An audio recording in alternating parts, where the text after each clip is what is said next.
The way I see the world, right, is I don't believe that the world is a safe place, and I don't believe that it's meant to be a safe place. Not nobody can guarantee anybody safety in this world, not even our parents, right? We have a natural negativity bias that's designed to help protect us, to help us survive, and then we have our own experiences, traumas. We just went through a global pandemic. I think we're still adjusting from that. And I think as there's more fear, insecurity, more global crises, environmental crises, societal crises, I think that a lot of these things bring us back into places of fear. And I think that when we're actively active and when we're activated by fear, that pulls us away from faith and from spirit. When I act in fear, oftentimes I'm not acting, all times I'm not acting from my higher self, Yeah.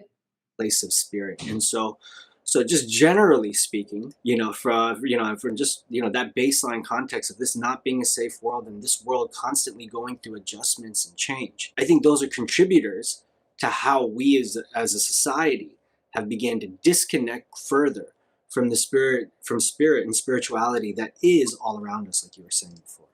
The fear factor is something that's very primal. It's encoded within us. If we look back into the cavemen and the hunting, the predators, that whole process relied on the world outside of the cave being full of predators. So you need to protect what you have, and you need to remain in the cave. And if you think about Plato's myth of the cave, where exiting the cave actually is the path of enlightenment, because you start to understand the world around you. It's not, the more you understand something, the less you are afraid of it, because you're open to understanding different points of view. And maybe this is where the connection got lost a little bit. We reduced our learning. The education was closed off because we got scared of the knowledge. That's one way to look at it. But I'd like to challenge you, what if we're all here to restore some of that safety, especially the ones that are into spirituality and have restored their own connections? At least from my understanding, like when I connect to my higher self, right? I think that that's the calling that many of us have, to be empathetic, to be sympathetic, to share and to receive others, right? And if we're experiencing healing and as a result of that, gaining better understanding of who we are, what we're going through, and being able to navigate that back into a place of higher connection and greater impact, right? Health and well-being. I feel like there's in a sense a natural calling and understanding to maybe also be able to impart that onto our fellows and to at least be more compassionate towards them. We're seeing this mental health crisis because we have lost the connection. And I think we live in a world that is designed to keep us in this place because it benefits. I mean, the more you operate from a state of fear, as you say, you're not acting from that place of faith. You're not acting from that place of divinity that is within you. You're acting out of character, because traditionally we are rational creatures. The more we understand how the world works, the more we can form these well-educated guesses and calculated risks. But when we act out of fear, all of that logic just disappears from the thinking.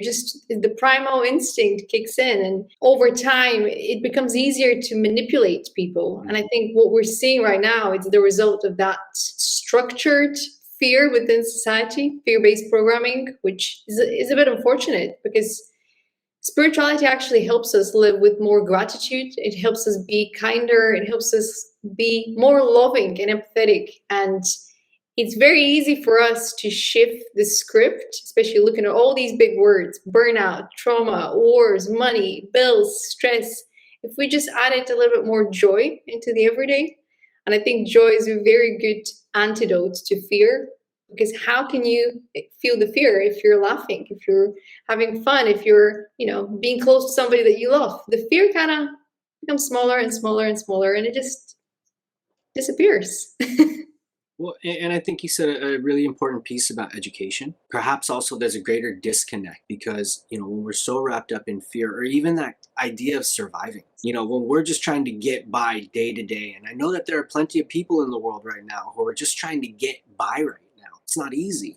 When we're just trying to survive, the idea of thriving, it's not a priority to thrive. We're just trying to get by. When we're just trying to get by, I think that we can often close ourselves off from connecting to the spirit, Yeah. or I feel like that's a luxury to those who are, who are more stable and in a more secure place in life. But in truth, the spirit is here and for us. And the more that we're able to tune in and connect, and the more that I'm able to access my higher self, I truly believe I have a better chance of navigating this world, of being attractive to my fellows, of creating connections and engagements and experiences that can benefit me personally, professionally, and help me to excel and share and contribute more into this world.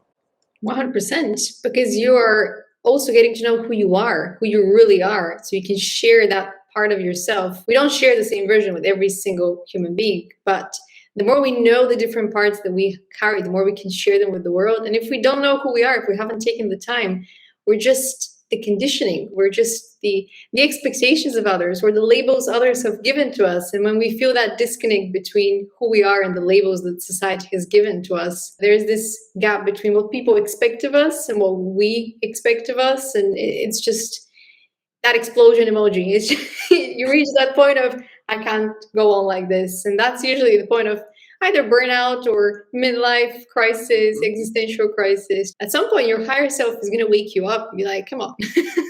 I can absolutely identify and and relate to, and have had those experiences. And I was once one of those people who was living life in a way, a lifestyle, thinking pattern, process, fear-based lifestyle, where what I was doing was just not sustainable. I had no choice but to redirect, because I wasn't in a good place. It was by need of intervention. I received and was introduced to spirituality as an adult, coming through pain portals when we're lacking awareness, education, understanding. I think these are also contributing factors to what can also disconnect us or prevent us from connecting greater spiritually.